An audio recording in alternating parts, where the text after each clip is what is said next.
সুপ্রিয় দর্শক, স্বাগত জানাচ্ছি সম্পাদকীয়তে। আমি খান মোহাম্মদ রুমেল। আমাদের আজকের আলোচনার বিষয় মন্ত্রিসভা নতুনের জয়গান। আর এ নিয়ে আলোচনার জন্য আমাদের স্টুডিওতে উপস্থিত আছেন নুহুল আলম লেলিন, সাবেক প্রেসিডিয়াম সদস্য, বাংলাদেশ আওয়ামী লীগ। আছেন মোফাজ্জল করিম, সাবেক সচিব ও রাষ্ট্রদূত, এবং অজয় দাশগুপ্ত, উপসম্পাদক, দৈনিক সমকাল। দর্শক, আপনারাও টেলিফোনে সরাসরি অংশ নিতে পারবেন। এজন্য টেলিভিশনের পর্দায় দেওয়া নম্বরে ফোন করতে হবে। এছাড়া ফেসবুক অথবা SMS এর মাধ্যমে আপনাদের মন্তব্য পাঠাতে পারেন। আলোচনা শুরুর আগে দেখে নেব এখনকার প্রধান শিরোনামগুলো। এক ঝাঁক নতুন মুখ নিয়ে ঘোষণা হলো 46 সদস্যের মন্ত্রিসভা। সবাই আওয়ামী লীগের। 31 নতুন মুখের 27 জনই মন্ত্রিসভায় প্রথম। সোমবার শপথ।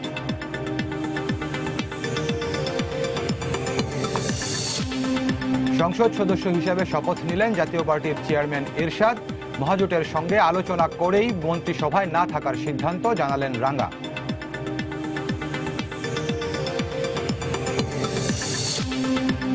জাতীয় ঐক্যফ্রন্টের নির্বাচিত সংসদ সদস্যরা শপথ নেবেন না। ডক্টর কামালের বক্তব্যের ভুল ব্যাখ্যা হয়েছে, দাবি নেতাদের। ভোট নিয়ে আবারও কূটনীতিকদের কাছে অভিযোগ।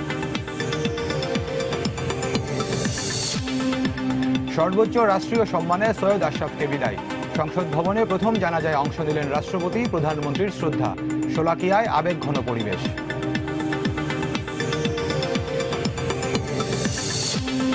এবং নোয়াখালীর সুবর্ণচরে গৃহবধূ গণধর্ষণ মামলায় 7 জন 5 দিনের রিমান্ডে। আজ আরও 3 আসামি গ্রেফতার। মামলা ডিবিতে হস্তান্তর।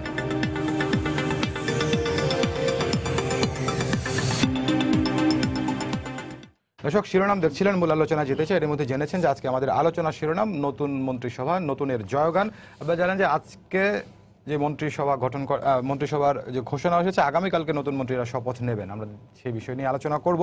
নুহুল আলম লেলিন, আপনাকে আলোচনা শুরু করতে চাই। আমরা এখন পর্যন্ত যেটি দেখেছি সেটা হচ্ছে 24 জন মন্ত্রী, 19 জন প্রতিমন্ত্রী এবং 3 জন উপমন্ত্রী সহ 47 জনের মন্ত্রিসভা আগামীকালকে শপথ নেবে। তো এর মধ্যে এক ঝাঁক নতুন মুখ রয়েছে। 27 জন একেবারেই প্রথম যারা মন্ত্রিসভায় এসেছেন, আর 4 জন আমরা দেখেছি আগে মন্ত্রিসভায় ছিলেন কিন্তু গেল মন্ত্রিসভায় ছিলেন না। তো এই নতুন মন্ত্রিসভা নিয়ে যাত্রা শুরু করছে নতুন সরকার, আগামীকাল শপথ হবে। তো আপনার কাছে এই কেমন হলো সে বিষয়ে জানতে চাই। ধন্যবাদ। আমি বক্তব্যের শুরুতেই আজকে আমাদের আওয়ামী লীগের সাবেক সাধারণ সম্পাদক এবং এক সময়ের দলের মন্ত্রিসভার সদস্য সৈয়দ আশরাফ, আপনারা জানেন যে তিনি মৃত্যুবরণ করেছেন। আমি তার স্মৃতির প্রতি বিনীত শ্রদ্ধা জানিয়ে আমার বক্তব্য শুরু করছি। আমার কাছে এটা অপ্রত্যাশিত ছিল না, কেননা এই মন্ত্রিসভা গঠন করার আগেই আমাদের সাধারণ সম্পাদক ওবায়দুল কাদের বিভিন্নভাবে বলার চেষ্টা করেছিলেন যে এবার মন্ত্রিসভায় চমক থাকবে। তো স্বাভাবিকভাবেই একটা ঔৎসুক্য ছিল, চমক মানে কি। এবং আমরা যা বুঝি আমাদের দীর্ঘ রাজনৈতিক জীবনের অভিজ্ঞতা থেকে, চমক মানে এমন কিছু ঘটবে যেটা নাকি হয়তো সাধারণভাবে আমরা ধারণা করতে পারিনি, আনএক্সপেক্টেড হতে পারে। এবং তার প্রতিফলনই কিন্তু আমরা দেখলাম যে মন্ত্রিসভার মধ্যে যারা দীর্ঘদিনের নেতা নেত্রী, বলা যেতে পারে যে আওয়ামী লীগের জ্যেষ্ঠ নেতৃবৃন্দ, যারা গত মুক্তিযুদ্ধের থেকে শুরু করে এই নির্বাচন পর্যন্তই রাজনৈতিক অঙ্গনে যার যার অবস্থান নিয়ে গৌরবের সাথেই ছিলেন, তাদের প্রায় সকলেই প্রথম সারির নেতা, সবাই বাদ পড়েছেন। ন্যাচারালি এটা একটা চমক। দ্বিতীয়ত হচ্ছে যে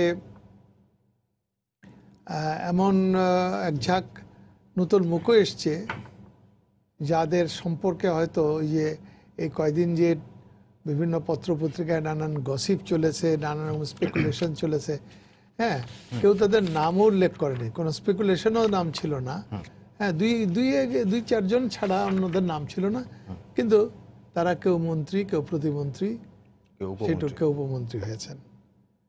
তা আমি মনে করি যে এটা প্রাচীন দল হিসেবে আওয়ামী লীগের এই এক টানা 10 বছর ক্ষমতায় থাকার ফলে একদিকে যেমন একদল নেতা যারা দক্ষতার সাথে অভিজ্ঞতার সাথে মন্ত্রিসভায় অবদান রেখেছেন দেশের জন্যে, আবার অন্যদিকে তারা যদি কন্টিনিউ করেন তাহলে কিন্তু নূতনদের জন্য আর কোনো স্থান হয় না। এবং আমার কাছে এটা মনে হয় অনেক সময় আমরা ঠাট্টা ছলেও বলি যে আজীবন মন্ত্রী, আমৃত্যু মন্ত্রী জিনিসটা কেমন দেখায়। হ্যাঁ, তো এই জায়গায় জননেত্রী শেখ হাসিনা আমি বলবো যে একটা সাহসী সিদ্ধান্ত নিয়েছেন।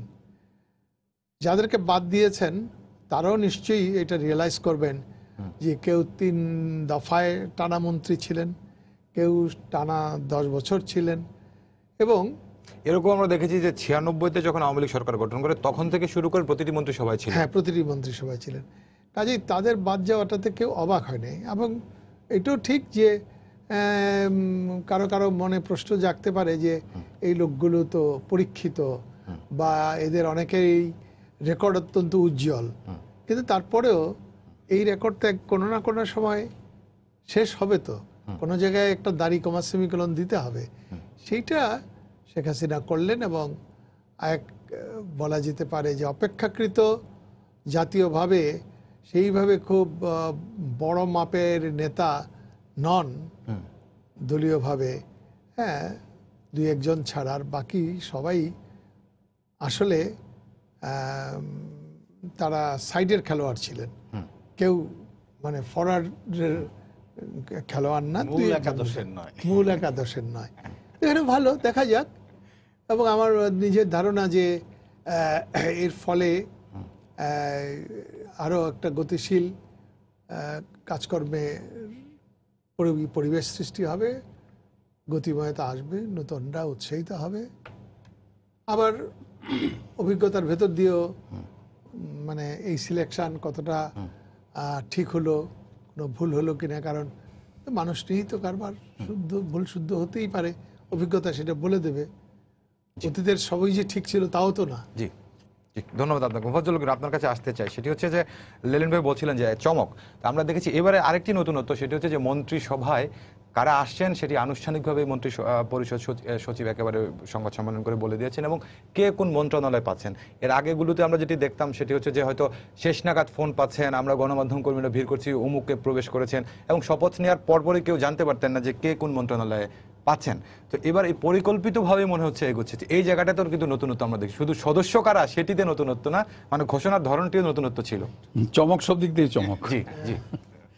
আমি যদি বলি চমক শুরু হয়েছে 30 তারিখ থেকেই, এটা তো একটা বড় রকমের চমক ছিল। এর চেয়ে বড় চমক তো অবশ্য সেই চমক 30 তারিখের চমক নানা অর্থে, বিভিন্ন অর্থে, সেদিকে এই ব্যাখ্যাতে আমরা যাচ্ছি না।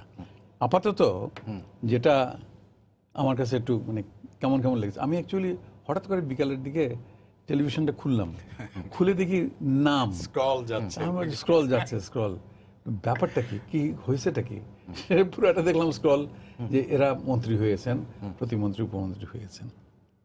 তখন আমার কাছে একটু কেমন জানি বিসদৃশ্য লাগলো যে যাদেরকে এতদিন যাবৎ পর্যন্ত আমরা দেখে আসছি মন্ত্রিত্ব করে এসছেন এবং যাদের যোগ্যতা দক্ষতা সম্বন্ধে বিশেষ কিছু বলার নাই, কোনো আপত্তিকর কিছুই নাই, তো তারা বাদ কেন হঠাৎ করে? এবং তার চেয়ে বড় কথা হচ্ছে আওয়ামী লীগের নেতৃত্বে তারা বেশ উঁচু পর্যায়ে আছেন, এদের তো বাদ পড়ার কথা না।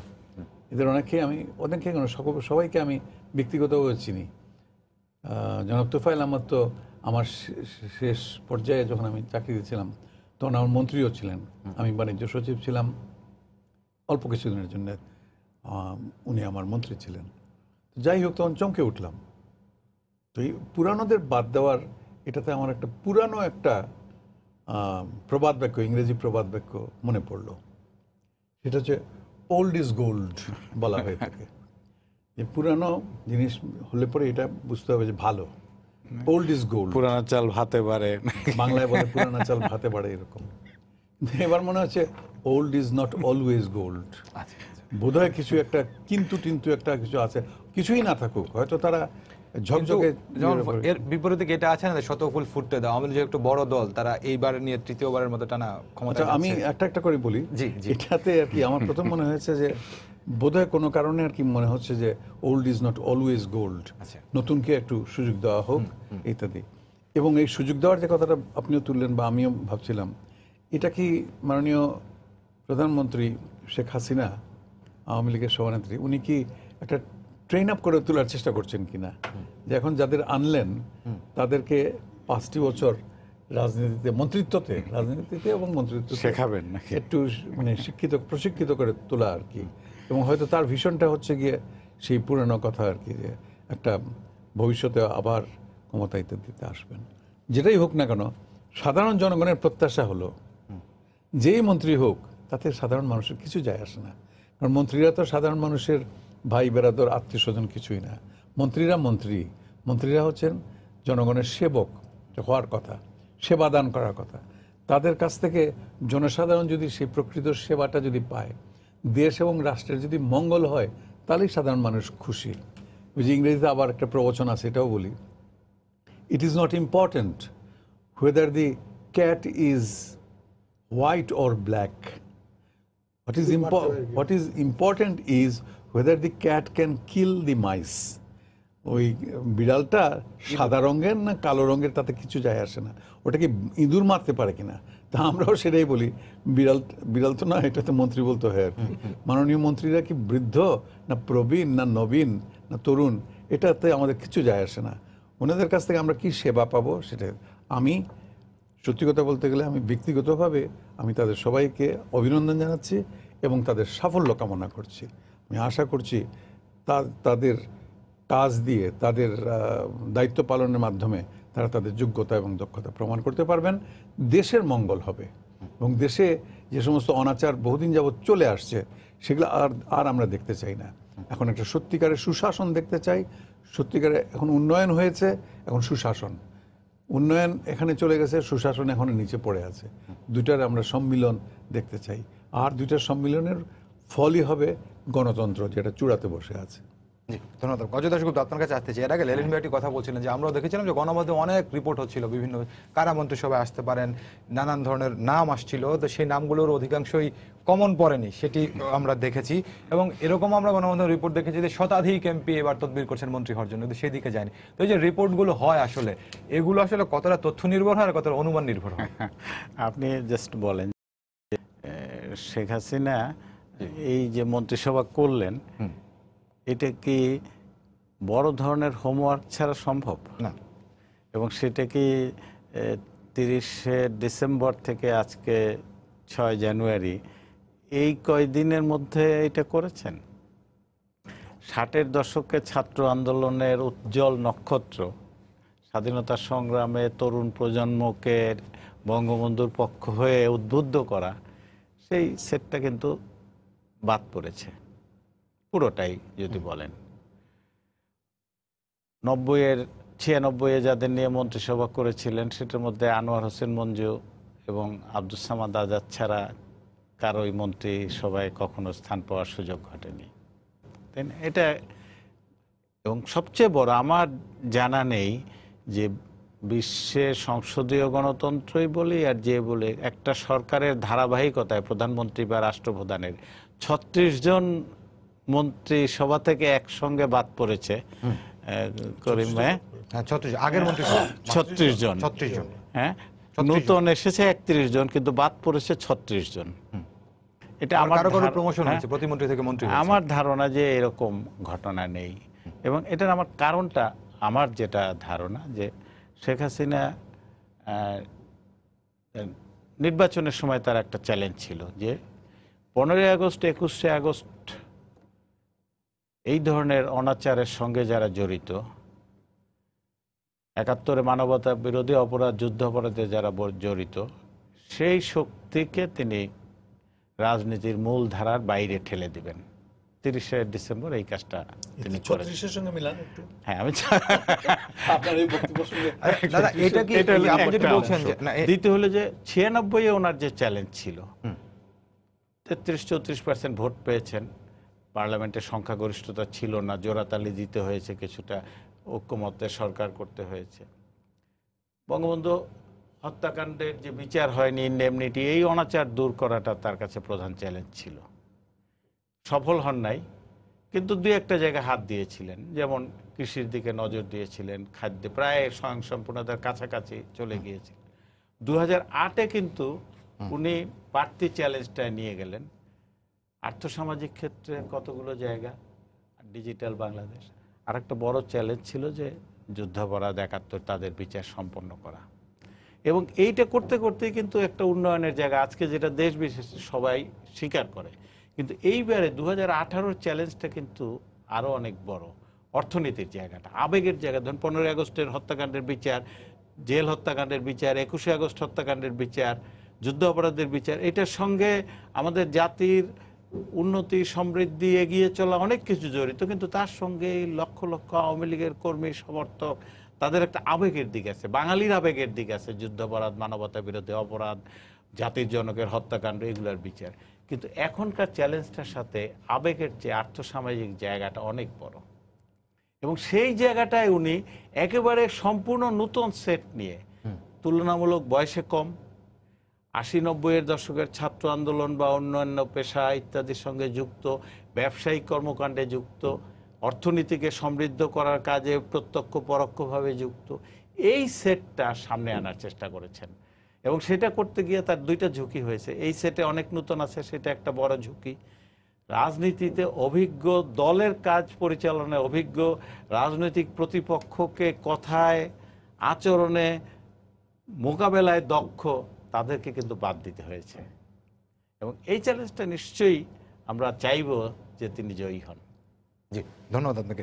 লেলিন ভাই, এর আগে আপনি যেটি বলছিলেন যে সরকারে এবং যারা এবার এসেছেন দলে খুব বেশি হাই প্রোফাইল নেতা এরকম নাই, তো এটার মধ্যে কি আপনি এরকম একটি বিষয় দেখেন কিনা যে এবার প্রধানমন্ত্রী দল এবং সরকার দুটিকে একটি আলাদা করতে চেয়েছেন? কারণ আমরা দেখেছিলাম দল এবং সরকার মোটামুটি একাকার হয়ে গেছিল, এমনটাই বলছিলেন অনেকে। সেটা সম্পর্কে এখনই বোধহয় চূড়ান্ত কথা বলা যাবে না। তার কারণ আমি নিজে ধারণা করি মন্ত্রিসভায় যেহেতু এই ধরনের গুরুতর পরিবর্তন হয়েছে, হ্যাঁ, এরপরে এই বছরের শেষ দিকে ডিউ আছে কাউন্সিল, আমার নিজের ধারণা কাউন্সিলও এই ধরনের একটা চমক হবে। আচ্ছা, হ্যাঁ, কারণ যারা দীর্ঘদিন যাবৎ পার্টির নেতৃত্বে ছিলেন তাদেরকে যখন মন্ত্রিসভা থেকে বাদ দেওয়া হয়েছে, হ্যাঁ, হয়তো তারা উপদেষ্টা থাকবেন, তাদের পরামর্শের অন্য অন্য ভূমিকায় থাকবে। কাজেই বলা যেতে পারে যে আগামী দিনের আওয়ামী লীগের নেতৃত্ব দিতে সক্ষম আরেকটি নতুন নেতৃত্ব হয়তো আমরা আগামী কাউন্সিলে দেখব। এবং নট নেসেসারিলি যে তারা এখন যারা মন্ত্রিসভায় আছেন তাদের থেকেই করা হবে, তার বাইরেও করা হতে পারে। এবং এটাও ভাবলে অবাক হব না যে যেটা আপনি বললেন যে মন্ত্রী সরকার এবং দলকে আলাদা করা, একটা স্বাতন্ত্র্য দেওয়া, সেইটা যদি কিছুটা হয় সেটাও আমাদের বিবেচনার মধ্যে রাখতে হবে। এবং আমি ধারণা করি যে এইখানে যারা মানে গুরুত্বপূর্ণ মন্ত্রণালয়ের দায়িত্বে পেয়েছেন তার 2-4 জন বাদ দিলে তারা যে সবাই যে দলের আবার নেতৃত্বে স্থান পাবেন এমন নাও হতে পারে। এর বাইরেও যারা অভিজ্ঞ, দল চালাতে সক্ষম, দলের মধ্যে গ্রহণযোগ্যতা আছে অথচ বয়সে অপেক্ষাকৃত নবীন, এর একটা নতুন সেট তিনি গড়ে তুলবেন, এটা আমার ধারণা। আমি অন্য কারণেও বলি কথাটা যে এই মন্ত্রিসভার মেয়াদ শেষ হলে শেখ হাসিনার বয়স হবে 77। হ্যাঁ, তারপরে তিনি যদি স্বাস্থ্য ভালো থাকে, থার্ড ওয়ার্ল্ড কান্ট্রি যে 80-85 বছর পর্যন্ত তো প্রধানমন্ত্রী হয়, মন্ত্রিসভায় থাকতে পারে। তারপর আমার নিজের একটা মানে এরকম একটা ভাবতে ইচ্ছে করে যে ওনাকে, হ্যাঁ, ওনাকে ওনার পরবর্তী নেতৃত্ব সেটা কেবল ব্যক্তিগতভাবে না যে কে প্রধানমন্ত্রী হবেন সেটাই না, দলেরও পরবর্তী হাল কারা ধরবেন সেটা ওনাকে ভাবতে হবে। এখন গতানুগতিকভাবে অনেক দিন পার্টিতে আছে, কাজেই তাকেই কেবল করতে হবে এইরকম না। Potential new generation, new ministry, একটা নতুন প্রজন্মকে সামনে আনার যে সম্ভাবনা সেটাও বোধহয় হ্যাঁ, প্রধানমন্ত্রী কিন্তু কয়েকবার নতুন নেতৃত্বের কথা কয়েকবার বলেছেন। হ্যাঁ, আমার নিজের সেটাই ধারণা। জি। সে কারণে আমার বিবেচনায় হচ্ছে যে এইখানে মানদণ্ডটা ঠিক এক হবে না। মন্ত্রিসভায় এক ধরনের মানদণ্ড, আবার দল করার ক্ষেত্রে একটু ডিফারেন্ট হয়তো হয়তো উনি ভাববেন। জি, ধন্যবাদ আপনাকে। মজাল করে আপনার কাছে আসতে, সেটা হচ্ছে লেলিন ভাই যেটি বলছিলেন, তো মানে সবকিছু মিলে যেমন যেটি বলছেন নতুন সেট মন্ত্রিসভা, আমরা দেখছি আগামী কাউন্সিলে এরকম দলেও নতুন সেট আসতে পারে, তেমনটাই লেলিন ভাই একটু ইঙ্গিত দিলেন।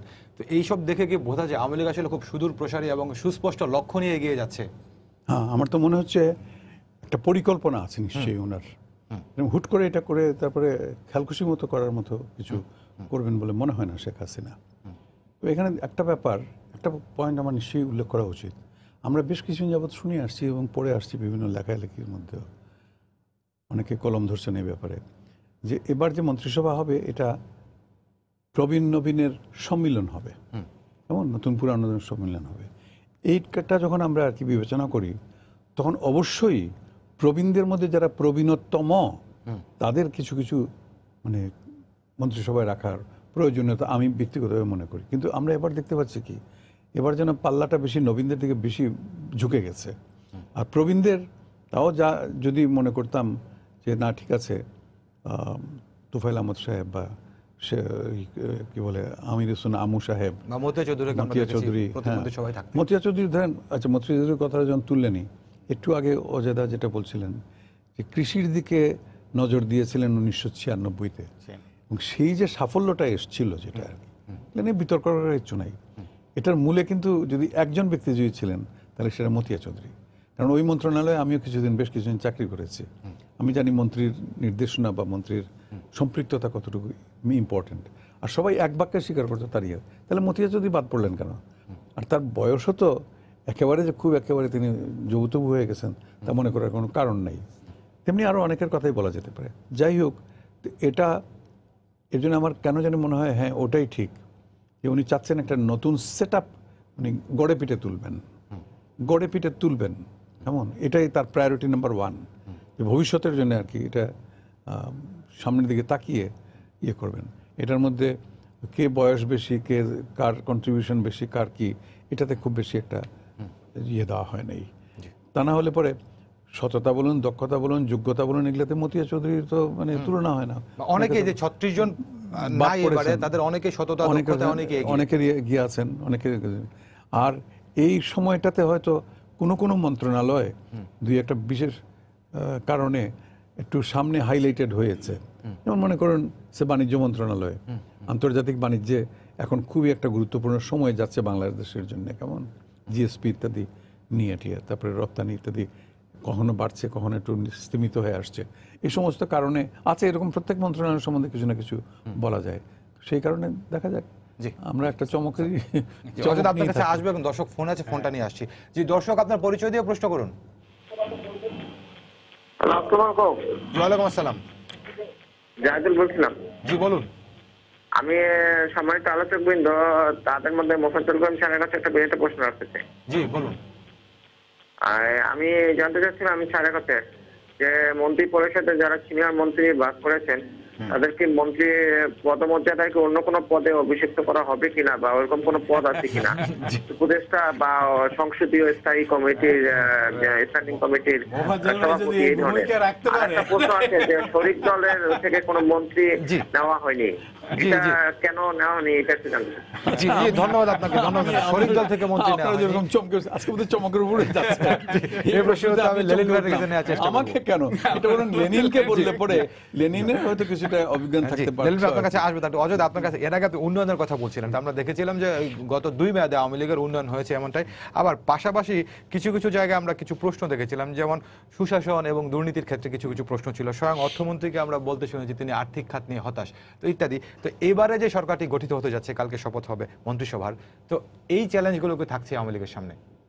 এর বাইরেও অনেক চ্যালেঞ্জ আছে। হ্যাঁ, জি। স্বল্পোন্নত দেশ থেকে উন্নয়নশীল দেশে যাওয়া, এইটার অনেক দায়। শুধু ধরেন বাণিজ্যে, আন্তর্জাতিক সম্পর্কে আমার এই যে বহু বছর ধরে মোফাজ্জল ভাইরা এই 0.5%, 0.75%, 1% ইন্টারেস্টে 40 বছর 50 বছর মেয়াদি ঋণ পেয়েছেন, এইগুলো কমে যাবে। আমাদের বাণিজ্যে যেসব সুবিধা পাই, বিনা শুল্কে যায়, বা নামমাত্র শুল্কে যায়, এই সুবিধাগুলো কমে যাবে, কম্পিটিটর বাণিজ্যে, রপ্তানি বাণিজ্যে বিশেষ করে এটা কমে যাবে, এই জনশক্তি রপ্তানি মধ্যপ্রাচ্য সেই সব দেশের পলিসি পরিবর্তন হচ্ছে, অর্থনীতিতে পরিবর্তন হচ্ছে, এগুলো অনেক চ্যালেঞ্জ আমাদের সামনে। কিন্তু আমরা তো এরকম বলবো না যে মা বা হে ঈশ্বর তোমরা আবার আমাদের গরিব করে দাও যাতে অঢেল বিদেশি ঋণ আসে, তা তো না। আমরা চ্যালেঞ্জ মোকাবেলা করে সারা দুনিয়ার এইটাই প্রবণতা, সেই দিকে আমাদের প্রধান নজরটা হবে। এবং আর একটা নজর আছে, সেটা হচ্ছে যে 2040 সালের দিকে আমরা এই উন্নয়নশীল দেশ না, অন্তত ইউরোপ, আমেরিকার, জার্মানি, ব্রিটেনের পর্যায়ে না গেলেও এশিয়ার যারা ধনী দেশ, কোরিয়া, সিঙ্গাপুর, চীনের পুরোটা না, চীনের একটা অংশ, এই জায়গাটায় বাংলাদেশ ম্যাচ করবে এরকম একটা প্রত্যাশা কিন্তু, একটা ভিত কিন্তু তৈরি হয়েছে। বড় একটা ভিতের জায়গা, ধরুন বাংলাদেশে 5 কোটির বেশি ছাত্রছাত্রী এখন, এটার মান নিয়ে প্রশ্ন আছে। এই মানটাকে কিন্তু আমাদের শিফট করতে হবে একটা হায়ার জায়গায়। স্বাস্থ্য দেখেন, আমি একজন আজকে স্বাস্থ্য সংক্রান্ত যে নতুন মন্ত্রী কেমন হলো, উনি বললেন যে বাংলাদেশের স্বাস্থ্য খাত একটা বিশাল খাতে পরিণত হয়েছে এখন, সরকারি বেসরকারি, এবং একেবারে গ্রামের হতদরিদ্র থেকে একটা বস্তিবাসী বাড়ি বাড়ি মানুষের কাজ করে। উনিও কিন্তু কোনো না কোনো ধরনের স্বাস্থ্যসেবা পাওয়ার পর্যায়ে পৌঁছে গেছেন। এই বিশাল খাতটা কি নতুন যারা তারা মোকাবেলা কতটা করতে পারবে, এটা কিন্তু বড় চ্যালেঞ্জ। এই সঙ্গে আপনারা যোগ করতে চাই যে ডেমোগ্রাফিক ডিভিডেন্ডের কথা বলতে চাই, যে আমাদের দেশের একটি উল্লেখযোগ্য তরুণ প্রজন্ম, এদেরকে কাজে লাগানোর আপনি দেখেন আজকে সমকালে একটা খবর ছিল যে 31 লাখ আবেদন করেছে 40,000 স্কুল শিক্ষকের শূন্য পদে নিয়োগ পাওয়ার জন্য। তাহলে চিন্তা করেন যারা আবেদন করেছে তারা তো লেখাপড়া না আর কি, তাইলে শিক্ষিত জনগোষ্ঠীতে কি পরিমাণ বেকারত্ব আছে। বিসিএস এ 1002 প্রতি বছর রিক্রুট করা হয়, 4 লাখের বেশি আবেদন করে।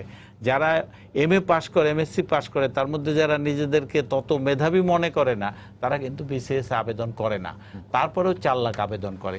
এটা কত বড় চ্যালেঞ্জ হবে আমাদের অর্থনীতিতে। শুধু জিডিপি গ্রোথ 7%, 8% নিলে পরে এই পরিবর্তনটা হবে না।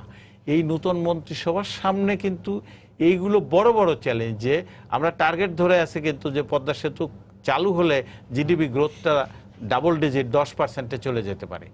এই কাজগুলো যারা দক্ষতার সাথে করতে পারবে, এই 47 জনের মন্ত্রিসভা, প্রধানমন্ত্রী সহ, এটা যদি না পারে তাহলে ঝরে পড়ে যাবে। এখানে কিন্তু আরেকটা ব্যাপার আছে, আমাদের দেশের একটি মানে কর্মক্ষম জনগোষ্ঠীর একটি অংশ যে সরকারি চাকরি পাওয়াকেই বেকারত্বের অবসান বলে মনে করে, কিন্তু তারা অনেক কিছুই কিন্তু করছে, ক্ষুদ্র ব্যবসা করছে, ফোন ব্যবসার দোকান চালাচ্ছে, অর্থাৎ আন্ডার এমপ্লয়মেন্টকে অনেকে আনএমপ্লয়মেন্ট মনে করছে। এটা একটা দিক। আর একটা দিক যেটা কৃষি নিয়ে, আমি এম কে আনোয়ার সাহেব মন্ত্রী ছিলেন, তার একটা কথা গত 20 বছর ধরে আমি বারবার স্মরণ করি। উনি বলছিলেন যে বাংলাদেশের কৃষি সম্পর্কে এই যে মধ্যবিত্ত, শিক্ষিত, উচ্চবিত্ত যে ধারণা যে কৃষকরা সবসময় সস্তায় আমাদের ধান, চাল, মূলা, গম, এগুলার আলু, লাউ যোগান দিবে, কিন্তু কৃষককে বেশি পয়সা দিতে হবে, কৃষি পণ্যের ন্যায্য মূল্য দিতে হবে। এইটাও কিন্তু এখন শুধুমাত্র খাদ্য উৎপাদন বাড়াইলাম এবং সস্তায় 10-20 টাকায় চাল খাওয়াইলাম তা না। কৃষি পণ্যকে শিল্প পণ্যের কাঁচামাল যেমন, তেমনি যারা ধনবান হবে, মধ্যবিত্ত হবে, তাদের কিন্তু কৃষকদের আরো বেশি পয়সা দেওয়ার জন্য প্রস্তুত থাকতে হবে।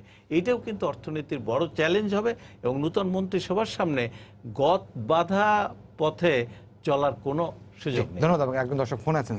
জি দর্শক, আপনার পরিচয় দিয়ে প্রশ্ন করুন। আসসালামু আলাইকুম। ওয়ালাইকুম আসসালাম। আমার নাম জাফর ইকবাল, আমি ফ্রান্স থেকে বলছি। জি বলুন। আমার অতিথিবৃন্দের কাছে আমার প্রশ্নটা হচ্ছে, আজকে মন্ত্রিসভার যে লিস্টটা দেখলাম, পুরো ওয়ার্ল্ডের গণতান্ত্রিক দেশগুলোর দিকে তাকালে দেখবেন মানে যে যে বিষয়ে অভিজ্ঞ তাকে ওই মন্ত্রণালয়ের দায়িত্ব দেওয়া হয়, অথবা কোন অভিজ্ঞ পার্সনকে মন্ত্রী করে কোন নবীনকে প্রতিমন্ত্রিত্ব দেওয়া হয় ভবিষ্যতের জন্য তৈরি করার জন্য। কিন্তু আমাদের দেশে এটা সম্পূর্ণ মানে উল্টা। ঠিক 2008 সালে মাননীয় প্রধানমন্ত্রী এভাবে নতুন একটা মন্ত্রিত্ব এনেছিলেন, পরবর্তীতে দেখা গেল এরা প্রতিটা ক্ষেত্রে ফেইলার হয়েছে।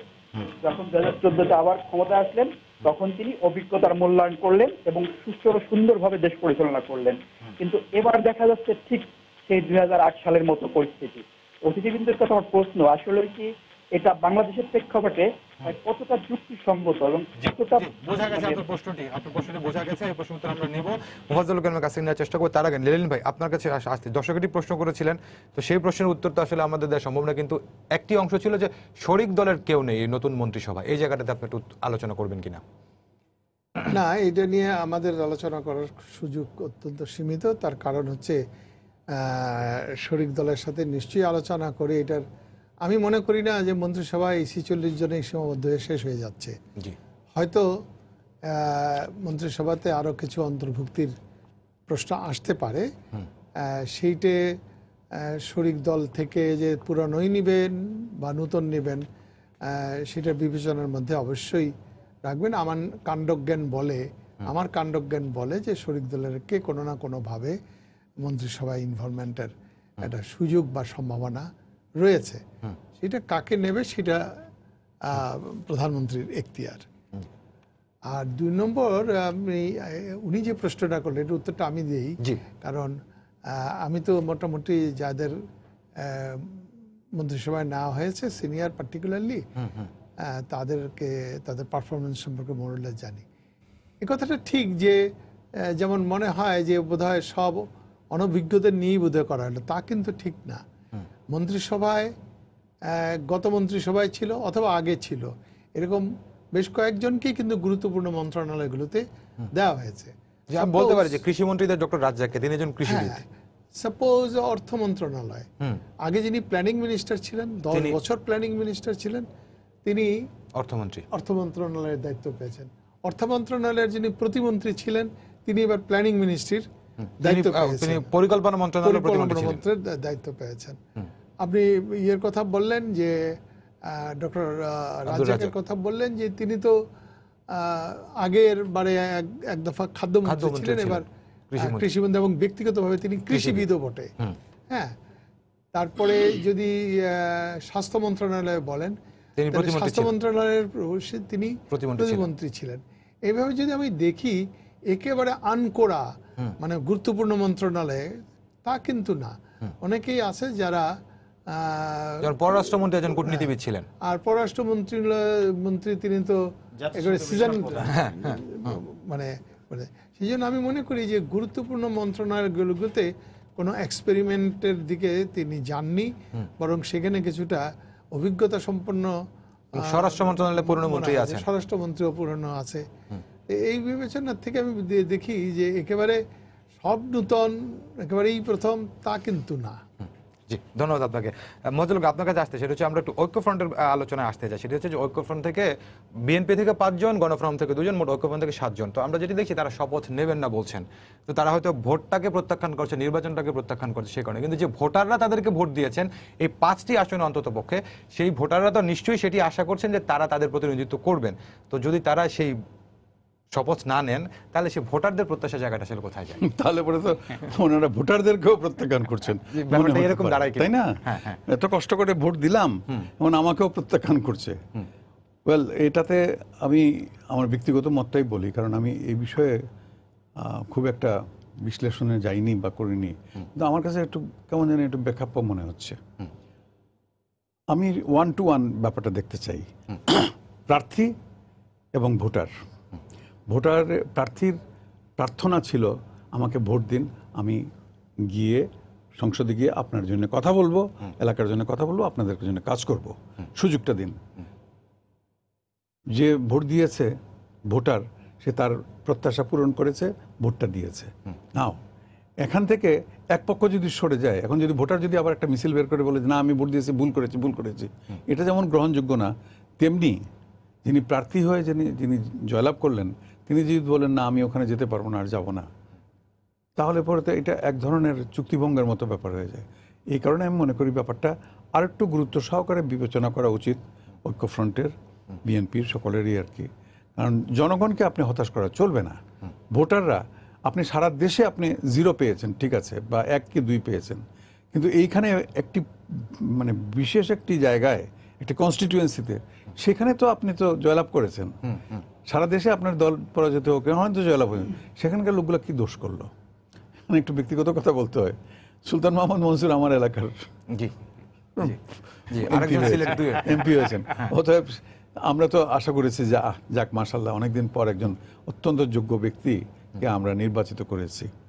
এখন তিনি যদি সংসদে না যান, আচ্ছা সংসদটা হচ্ছে এমন একটি জায়গা যেখানে আপনি যদি টু শব্দ করেন, একটা হাঁচি দিলে পরেও সেটা আপনার রেকর্ডেড হচ্ছে এবং এটা একটা ডকুমেন্টেড হচ্ছে। সবচেয়ে বড় কথা এটা একটা দলিল হয়ে থাকছে। আপনি রাজপথে যতই আন্দোলন করেন, মিটিং মিসিং করেন না কেন, কি বলেছেন, কি স্লোগান দিয়েছেন, এগুলো থাকবে না, কিন্তু ইয়েতে আপনার সংসদে যেটা হবে আর কি, সেটা এবং যেটি রাজপথে বলতে পারেন সেটি সংসদে বলার সুযোগ থাকছে এবং বললে পরে আপনার কোনো রকমের দায়বদ্ধতা নাই, আপনার বিরুদ্ধে কোনো মামলা হবে না, আপনি গালিগালাজ করেন, যা খুশি করেন। এই জায়গাটাতে থেকে আমি মনে করি 5-7 এটা নম্বরটা খুব বেশি ইম্পর্টেন্ট না। অতীতে যদি আমরা বাংলাদেশের ইতিহাস দেখি সেই 73 সাল থেকে, তাহলে দেখব যে সেখানে অত্যন্ত অল্প কয়েকজন হয়ে হতো। তারপরে আমি আতাউর রহমান খান সাহেবের কথাটা আমার মনে পড়ে, 7 জন ছিলেন। উনি ধামরাই থেকে নির্বাচিত হয়েছিলেন এবং ঘটনাচক্রে আমি তখন ডেপুটি সেক্রেটারি ছিলাম এবং বঙ্গবন্ধু কয়েকজন ডেপুটি সেক্রেটারিকে বোধহয় আমরা 10-12 জন একেবারে একরকম ধরনের ডেকে চিহ্নিত করে ওকে আমাকে ঘটনাচক্রে পাঠিয়ে দেওয়া হলো ধামরাই, জেলা প্রশাসকের ডিস্ট্রিক্ট ম্যাজিস্ট্রেটের ক্ষমতা দিয়ে ধামরাই পাঠানো দেখার জন্য আর কি। ওখানে গিয়ে দেখলাম, যাই হোক শেষ পর্যন্ত উনি জিতলেন। একটা পরিবেশ ছিল এমন যে উনি বোধহয় জিতবেন না। এবং আমি আজকে টেলিভিশনে বলি একটা কথা, বঙ্গবন্ধু এখান থেকে সব সময় খেয়াল করেছেন, খবর নিয়েছেন ধামরাইয়ে সুন্দর মতো হচ্ছে কিনা, সুচারুরূপে হচ্ছে কিনা, কোনো রকমের গরমিল হচ্ছে কিনা, এবং আমিও আমার যথাসাধ্য চেষ্টা করেছি যাতে সুন্দরে আতাউর রহমান খান সাহেব জিতেছেন। শেষের দিকে যখন গণনার শেষের দিকে দেখা গেল যে উনি অনেক ভোটে এগিয়ে আছেন, তখন তিনি নিজে থেকে লাপাত্তা হয়ে গেলেন, তিনি আড়ালে চলে গেলেন, তিনি তাকে খুঁজে পাওয়া যাচ্ছে না। আন্তর্জাতিকভাবে খবর হয়ে গেল তাকে গুম করা হয়েছে, এই আসলে তিনি তা হন নাই। হাওবার তারপরে আতাউর রহমান খান সাহেবরা বা যারা ইয়েতে ছিলেন কি ভূমিকা পালন করেছেন আমরা তো সেটা মনে রেখেছি। অতএব আমরা এত হতাশ হওয়ার কি আছে? ইয়েস, এই 5-7 জনকে আমরা, আমি শেষ করে একটা কথা বলি, গুম হননি যে একটু যদি বিস্তারিত বলেন, দর্শকরা জানতে চায়, পুরনো কথা মানুষজন অনেকেই জানে না। কি বলবো, ওই যেটি বলছিলেন না, আমি যে বললাম তো, আতাউর রহমান খান সাহেব ইচ্ছা করে তিনি মানে আড়ালে চলে গেছিলেন। কেন সেটি? মানে এটা এই জন্যে যাতে ওই আইন শৃঙ্খলা বাহিনী আরো তৎপর হয় তার এলাকাতে, এবং তাই হয়েছিল। বঙ্গবন্ধুর নির্দেশে তখন ওই এসপি মাহবুব বলে খ্যাত আমাদের ছোট ভাইয়ের মতো মাহবুদ্দিন, ওই ঢাকা জেলার এসপি ছিল, হ্যাঁ মুন্সিগঞ্জে ছিল, যাই হোক ওর এলাকাতে, তো মাহবুব তখন এসপি ছিল ইয়েতে ঢাকায়। আর যতদূর মনে পড়ে কামাল উদ্দিন সাহেব ছিলেন একজন ইপিসিএস অফিসার, ছিলেন ডিসি। হঠাৎ দেখি আমি ধামরাইতে যে ওই ডিসির গাড়ি করে তারা দুইজনে এসে হাজির, এসে আমাকে খুঁজে বের করেন। ডিসি রয়েছে তখনকার আমাদের মার্সিডিস গাড়ি এসে খুঁজে, কি হয়েছে আপনার, কি আছে আপনার? কিছু হয়নি তো, এমনি উত্তেজনা আছে, সবই আছে, আমরা তো সামাল দিয়ে যাচ্ছি, সবই ঠিক আছে। আতাউর রহমান খান সাহেবকে পাওয়া যাচ্ছে না। আমি বললাম বলেন কি? বলে হ্যাঁ। তারপরে তারা খুঁজে পাইলেন যে না, উনি ইচ্ছে করে লুকিয়ে গেছেন যাতে করে কোনো হামলা টামলা না হয়, যাতে করে কোনো রকমের কোনো অসুবিধা যাতে না হয়। তারপরে শেষ পর্যন্ত যখন রেজাল্ট প্রকাশিত হলো, আমরা ঘোষণা করে দিলাম, তারপরে তাকে আমরা পুলিশ সমস্ত কিছু দিয়ে তার উদ্ধার। তো এটাই আপনাকে আমি ব্যাখ্যা করে জিনিসটা বললাম, আর কি গুমার আর অন্য কোনো অর্থে গুম না। আচ্ছা, যাই হোক, একটা জিনিস কিন্তু আমি বলতে চাই হ্যাঁ খুব সংক্ষেপে, শরিক দলের মধ্যে বাম ঘরানার কাউকে দেখা যাচ্ছে না এখন পর্যন্ত আর কি। শরিক দলের মন্ত্রিসভার মধ্যে মন্ত্রিসভার মধ্যে সবাই আছেন। এফএস ওসমান ছিলেন এক্সুর ভিপি, না বলছেন এখন মানে এফএস ওসমান এক্সুর ভিপি ছিলেন না, ওরা শরিক দলের না তো, শরিক দলের এখন তো মন্ত্রিসভায় তো ছিলেন। আমি বলতেছি এই যে ধরুন যে মেনন সাহেব বা ইউনুস সাহেব, এদের মতো যারা বাম পরিচিতি যাদের, এরা একটু ব্যাকফুটে চলে গেলেন কিনা আমার এটা প্রশ্ন, বা এদের ব্যাকফুটে সরিয়ে দেওয়া হলো কিনা। এবং এর মধ্যে আবার ওই হেফাজত মার্কারা কোনো রকমের ওই যেরকম করে সিলেবাস পরিবর্তন করে সেরকম করে মন্ত্রিসভা পরিবর্তন করার জন্য কোনো তৎপরতা চালাচ্ছেন কিনা, এটা একটা প্রশ্ন বটে। আর দ্বিতীয়ত আপনার চ্যালেঞ্জগুলো যেগুলো বলছিলেন, আমি চ্যালেঞ্জগুলো খালি একটি শব্দে উল্লেখ করতে চাই। সবচেয়ে বড় চ্যালেঞ্জ হবে এই সরকারের জন্য সুশাসন, দুর্নীতি, অর্থনৈতিক বৈষম্য দূর করা। খালি জিডিপি বেড়ে গেছে এটাতে কিচ্ছু হবে না, বৈষম্য দূর করা, সামাজিক ন্যায় বিচার নিশ্চিত করা, বেকারত্ব দূর করা, কর্মসংস্থানের ব্যবস্থা করা। এর বেশি ব্যাখ্যা এখন দেওয়ার সময় নেই। ধন্যবাদ।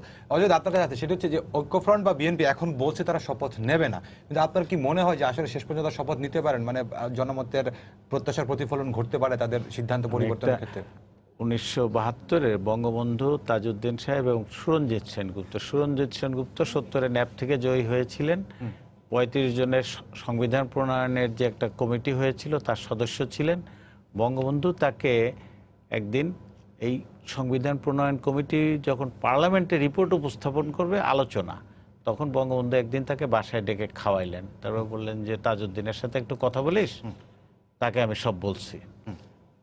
তাজউদ্দিন সাহেবের কাছে গেছেন উনি, তারপরে বললেন যে লিডার চান, বঙ্গবন্ধু চান যে আপনি, এবং বঙ্গবন্ধুও তাকে সেই কথাটা বলছে যে দেখ আমি তো প্রধানমন্ত্রী হয়ে গেছে, আমার তো একটা দল আছে, আমার তো একটা মন্ত্রিসভা আছে, কাজে আমার অনেক বাধ্যবাধকতা আছে, কিন্তু আমিও তো অনেক কথা বলতে চাই পার্লামেন্টে। আমি যদি তোর মতো থাকতাম তাহলে তো আমিও অনেক কথা বলতাম। আমি চাই সব কথাগুলো পার্লামেন্টে আসুক, তাজউদ্দিনের সাথে কথা বল। তাজউদ্দিন সাহেব তাকে বাংলাদেশের পার্লামেন্টের লাইব্রেরি কিন্তু খুবই শক্তিশালী, খুবই ভালো আর কি, অনেক সমস্ত রেফারেন্স পড়েছেন সুরঞ্জিত দা, এবং 1 ঘন্টার মতো বক্তৃতা দিয়েছেন। আওয়ামী লীগের অনেক তরুণ সদস্য তাকে বাধা দিয়েছেন, কিন্তু সৈয়দ নজরুল ইসলাম উঠে দাঁড়ায় বলছেন যে তাকে কোনো বাধা দেওয়া হবে না, বলতে দেওয়া হোক।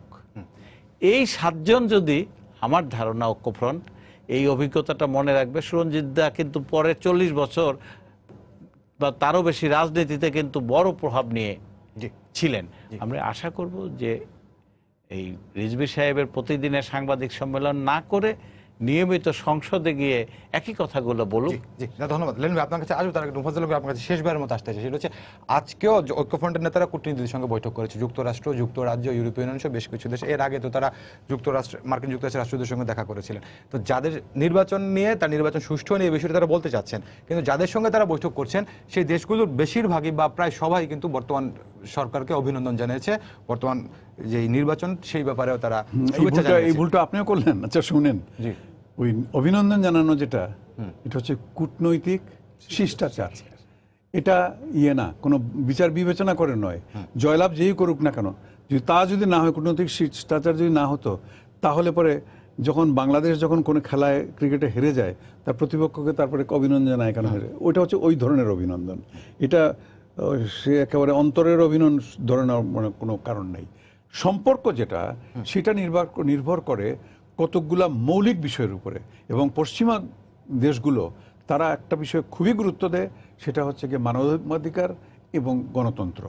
যে কোনো একটা দেশে মানবাধিকার, এবং এর সোপান হচ্ছে কি নির্বাচন সুষ্ঠু সুন্দর হয়েছে কিনা, এই প্রশ্ন তারা তুলবেই এবং তুলছেও, তারা এখনো তুলছে। ধন্যবাদ আপনাকে লেন ভাই। আপনাকে আসতে সেটা হচ্ছে অনেকগুলো প্রশ্ন নিশ্চয়ই আপনাকে জমা আছে, যেটি স্যার বলছিলেন যে সুশাসনের বিষয়টা স্যার বলছিলেন, এই জায়গাটাতে আপনার বিশ্লেষণ জানতে চাই। না, এটা তো আওয়ামী লীগের নির্বাচনী ইশতেহারের দিকে তাকালে আমরা দেখব যে আওয়ামী লীগ তার নির্বাচনী ইশতেহারে যেই প্রায়োরিটিগুলো ফিক্স করেছে, হ্যাঁ, সুশাসনের সবচেয়ে বড় জায়গা কোনটা আমার বিবেচনায় বাংলাদেশের উন্নয়নের পথে এবং জনগণের মনস্তত্ত্বের মধ্যে সবচেয়ে বড় প্রশ্ন হচ্ছে দুর্নীতি। দুর্বৃত্তায়ন যে বাংলাদেশে একটা নিয়ন্ত্রণহীন জায়গায় পৌঁছে গেছিল, এটা তো কেউ অস্বীকার করলে এই সত্য ঢাকা পড়বে না। এবং সে কারণেই আওয়ামী লীগের নির্বাচনী ইশতেহারে দুর্নীতির প্রতি জিরো টলারেন্সের অঙ্গীকার করা হয়েছে। আমি মনে করি যে দুর্নীতির প্রতি যদি জিরো টলারেন্স করা হয় এবং সেই জিরো টলারেন্সের নীতিটিকে কার্যকর করা হয়, তাহলে পরে সুশাসন ছাড়া তার অন্য কোনো পথে এটা মানে কামিয়াব হওয়া সম্ভব না। সুতরাং এটা আছে। দ্বিতীয়ত সুশাসন, মানবাধিকার বা বৈষম্য বিলোপ এবং দারিদ্র বিলোপের কথাই বলা হয়েছে যে 2030 সালের মধ্যে বাংলাদেশ থেকে দারিদ্র মুছে যাবে। অর্থাৎ যেখানে ইন্টারন্যাশনালি অ্যাকসেপ্টেড যে 5 থেকে 7% দারিদ্র বড় দেশেও থাকে, ওই জায়গায় নিয়ে আসলে এই দেশে আর দারিদ্র আছে বলা যাবে না। সেই টার্গেট তো ফিক্স করা আছে।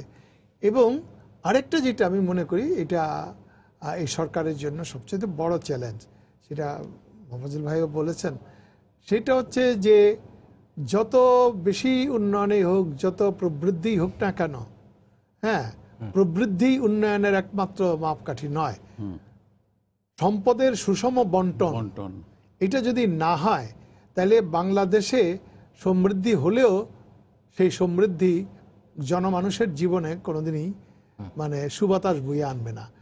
এই কথাটা জননেত্রী শেখ হাসিনার চাইতে খুব বেশি বোঝেন কেউ মনে করি না।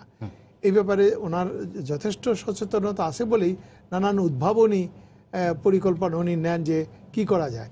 এখন একটা কথা বলে আমি শেষ করব। বিদ্যমান মুক্তবাজার অর্থনীতিতে হ্যাঁ এইখানে শতভাগ সাফল্য আশা করে লাভ নাই। হ্যাঁ সেখানে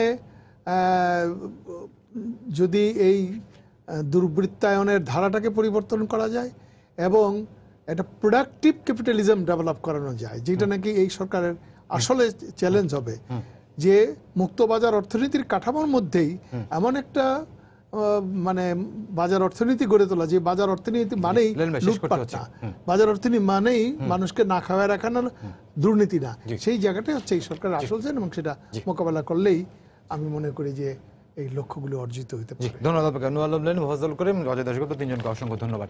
সবাইকে ধন্যবাদ জানিয়ে শেষ করছি আজকের সম্পাদকীয়। আগামীকাল আবারও দেখা হবে রাত 10টায়। দেখার আমন্ত্রণ রইল। শুভরাত্রি।